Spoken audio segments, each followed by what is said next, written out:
Good morning. Britain में औद्योगिक क्रांति ने भारत के साथ इसके संबंध को पूरी तरीके से बदल कर रख दिया। 19वीं सदी में ब्रिटेन इकोनॉमिक ट्रांसफॉर्मेशन की ओर जा रहा था और साथ ही सोशल ट्रांसफॉर्मेशन की ओर जा रहा था और एक नई इकॉनमी का उदय हुआ जो मॉडर्न, मशीन बेस्ड और फैक्ट्री बेस्ड था और जिसने भारत में इकोनॉमिक पॉलिसी पर भी काफ़ी प्रभाव डाला और एक्सप्लॉयटेशन किया गया इंडिया के कामगारों का, मज़दूरों का और भारत को पूरी तरीके से कंगाल बना करके रख दिया। क्या कारण थे ब्रिटिश के इकोनॉमिक डेवलपमेंट के? पहला कारण रेनेसां की बात कर लेते हैं, पुनर्जागरण। ब्रिटेन में जब पुनर्जागरण हुए तो लोगों की जो चर्च के प्रति जो पूरी दिन बिताते थे, अब नए नए सोचों में बिताने लगे, नई डिस्कवरी होने लगी, नए नए खोज होने लगे और लोगों में क्यूरियोसिटी, उत्सुकता दिन ब दिन बढ़ने लगे। उनको पता चल गया कि दिन भर चर्च में घंटी बजाने से कोई काम होने वाला है नहीं। तो इन्होंने मार्ग प्रशस्त किया एक नए डिस्कवरी का। इकॉनमी के लिए, सोसाइटी के लिए प्रिंटिंग प्रेस का आविष्कार हुआ। उसके बाद लोगों को बरगलाया नहीं जा सकता था कि देखो ये बाइबल में लिखा हुआ है। तो लोग अब तर्क करने लगे, चिंतन करने लगे और लोग में ये साइंटिफिक टेम्पर का डेवलपमेंट हुआ और इसका प्रभाव सोसाइटी पर भी काफ़ी पड़ा और बाद में जा कर के वहाँ की सोसाइटी ट्रांसफॉर्म होने लगी, जो भौतिकतावाद की ओर जाने लगा। इकोनॉमिक पावर नहीं बल्कि यहाँ पे नेवल पावर होना चाहिए था। नेवी कहा जाता है कि सीजर ने रोड बनाया, सिकंदर उस समय इसलिए शासन कर पाया था, उसके पास कई लोग जो पहले जो शासन कर पाए थे बहुत पहले, उनके पास अच्छे घोड़े थे। आर्य के बारे में ये बात कहे जाते थे कि वे सबको जीत गए या श्रेष्ठ नस्ल साबित हुए क्योंकि उनके पास घोड़े थे। बाद में जो इंडिया में आए उनके पास लगाम थे, जीन थे घोड़े को कंट्रोल करने के लिए। फिर अलग जो लोग आए और जीते, उनके पास ऐसे थे कि कुछ विशेष प्रकार के अस्त्र थे, कुछ लबादा थे, कपड़ा थे जो युद्ध में जीत सकते थे। फिर मुगल के बारे में कहा जाता था कि अच्छे तीरंदाज थे। उसी तरह ब्रिटेन एक अच्छा नेवल पावर था और नेवी के पावर के कारण इसको पूरे दुनिया को जीतने में एक काफ़ी मदद मिला और पूरे वर्ल्ड के इकॉनमी पर ये कंट्रोल कर लिया। इसके अलावा ब्रिटेन ओवरसीज और ट्रेड, ब्रिटेन में जो ट्रेड हो रहा था, कॉलोनियलिज्म, उपनिवेशवाद ने वहाँ के विकास में काफ़ी मदद किया। पहले से ही वहाँ पे स्लेव का व्यापार हो रहा था, दास व्यापार हो रहा था और कहा जाता है कि इसका एक हिस्सा तो वहाँ के क्राउन को भी जाता था, एक हिस्सा। तो दास व्यापार से काफ़ी इनके पास पूंजी एक्यूमुलेट हो गई थी, जिसका फर्दर इनको एडवांटेजेस मिला। इंडस्ट्रियल रेवोल्यूशन में इनका व्यापार था लैटिन अमेरिका के साथ। व्यापार कोई ऐसा नहीं था कि जाते थे कंपनी खोल देते, बस चीज़ों का एक्सचेंज होता था। कुछ सामान लेकर के जाते थे ये लोग और कुछ सामान फिर लेकर के आते थे। ये अफ्रीका है, अफ्रीका कुछ सामान लेकर के गए, यहाँ पे ट्रेड किया, दास को लिए, फिर वहाँ से गए, दासों को बेच देते थे यूरोप के मार्केट में, उनको बागानों में काम करवाया जाता था चाय। फिर वहाँ से कुछ पैसे लिए, फिर यहाँ कुछ सामान उनको बेच देते थे। इसी तरह पूरे वर्ल्ड में ये करते रहते थे।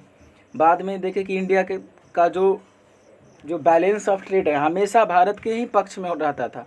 भारत ज़्यादा व्यापार करता था, भारत की चीज़ों की मांग रहती थी, ये अलग चीज़ है। इसका टॉपिक है कि ब्रिटेन के इकोनॉमिक पावर के क्या कारण थे। तो इनके जो व्यापार होते थे लैटिन अमेरिका, अफ्रीकी कंट्री, कनाडा, ऑस्ट्रेलिया, चाइना और ऑल अबव इंडिया में पूरे के पूरे मार्केट को इन्होंने कैप्चर कर लिया, काफ़ी अपॉर्चुनिटी से प्रोवाइड हुआ। और उसके बाद इंडस्ट्रियल रेवोल्यूशन ने कॉलोनियलिज्म को और प्रभावित किया, एक दूसरे को मदद की। जो मार्केट सिस्टम था कॉलोनियलिज्म को हेल्प किया और इनका उपनिवेशवाद था इनके मार्केट सिस्टम को कैप्चर करने में हेल्प किया क्योंकि इनके गुड सुपीरियर थे, मशीन से बने होते थे। उसके अलावा सबसे बड़ी चीज़ किसी भी चीज़ के लिए होता है कैपिटल। इन्वेस्ट करने के लिए प्रोडक्शन के कितने फैक्टर है? लैंड, उसके बाद लेबर, उसके बाद कैपिटल। ठीक है, लैंड इनके पास है, कोई दिक्कत नहीं है। रॉ मटेरियल चाहिए थे, रॉ मटेरियल तो ये ले ही आते थे कॉलोनी से। उसके बाद लेबर, दासों को व्यापार करा के ले जाते थे ये। उसके बाद मशीन बना लिए, कैपिटल इनके पास था। और सबसे बड़ी बात टेक्नोलॉजी, तो इन लोगों ने इनका भरपूर लाभ उठाया। और सबसे बड़ी बात जो कैपिटल था वो सामंतों के हाथ में नहीं था कि विलासिता के जीवन में खर्च कर दे या दूसरी कई चीज़ों में खर्च कर दे अपने शान शौकत में। वो मर्चेंट के हाथ में था और उनके पास केवल एक ही विकल्प है, लाभ लाभ लाभ, मोटिव मोटिव मोटिव।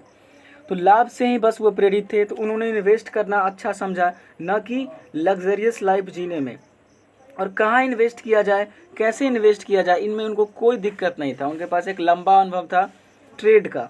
जो ट्रेडर होते हैं हमेशा से वो चाहते हैं कि बस कैसे इकॉनमी प्रॉफिट किया जाए, कैसे इकॉनमी को प्रॉफिट किया जाए। Asia, Africa, West Indies, Latin America सभी में इनका ट्रेड काफ़ी बेहतरीन था। अगली बात कि उनका जो पॉपुलेशन था काफ़ी तेज़ी से ब्रिटेन में बढ़ रहा था और इसने एक डिमांड क्रिएट किया वहाँ पूरे के पूरे इकॉनमी में कि भाई अब प्रोडक्शन को बढ़ाना ज़रूरी है।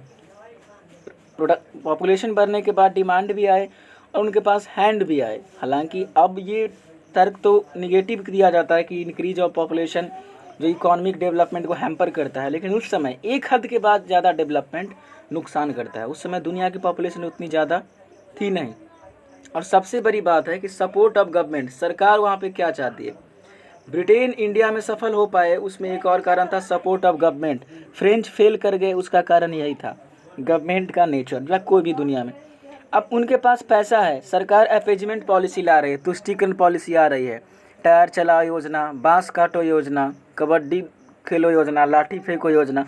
तो इस तरह की योजना ना ला करके आपस में शराब पियो योजना, ये सब ना करके, मदिरा ना पी करके वो मर्चेंट के हक में था, न कि ऐसे लोगों के हक में जो उनको गलत संदेह दे, कुछ भी करे। तो जो भी वहाँ पे जो मर्चेंट थे उनके फेवर में था। ईस्ट इंडिया कंपनी भी सफल हो पाई, उसके पीछे उनके बहुत बड़े पैट्रोनज मिला हुआ था क्राउन का।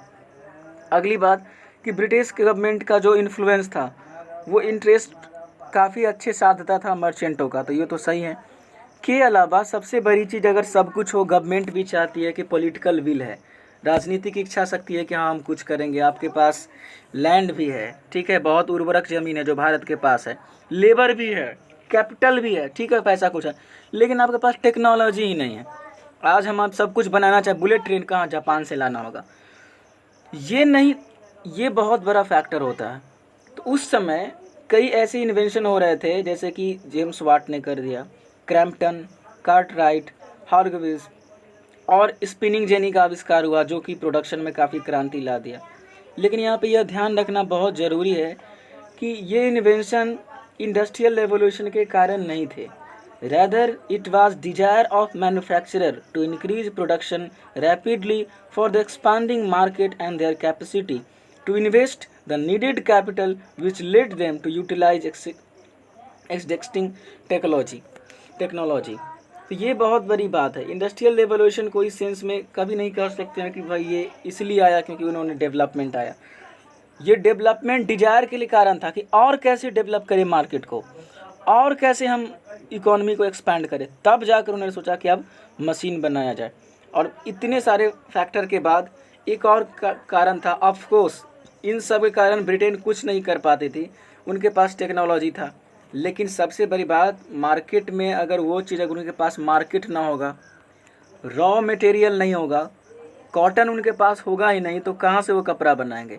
उनके पास कॉटन को डाई करने के लिए इंडिगो होगा ही नहीं, नील होगा ही नहीं, तो कहाँ से कुछ कर पाएंगे। यानी कि उन्होंने जो औपनिवेशिक लूट जो है, ये सबसे बड़ा फैक्टर है। सब कुछ उनके पास हो, लेबर ही नहीं था। इकोनॉमिक एक्सप्लॉयटेशन ये बहुत बड़ा फैक्टर था। इन्होंने न सिर्फ रॉ मटेरियल प्रोवाइड करवाया बल्कि मार्केट, क्योंकि चीज़ों को बना कर अपने देश में तो टांगेंगे नहीं झंडे की तरह, उनको बेचना ही था, और इन्होंने मार्केट प्रोवाइड किया इकोनॉमिक एक्सप्लॉयटेशन ने। और इसके कारण यह भी कहा जाता है कि ब्रिटेन के जो आर्थिक साम्राज्य बने हैं, ब्रिटेन ने जो मैनचेस्टर बनाया, लंकाशायर बनाया, एक बहुत बड़े एम्पायर बनाया, वो भारत के कारीगरों के कब्र पर खड़े थे। और भारत में deindustrialisation, the deindustrialisation in India and the industrialisation of Britain are the two faces of same coin. ये सवाल बन सकता है कि ब्रिटेन में औद्योगिकरण और भारत में विऔद्योगिकरण एक ही सिक्का के दो पहलू हैं। कमेंट। तो ये बहुत बड़ा फैक्टर है, इसको भूलना नहीं चाहिए। Thank you very much for watching.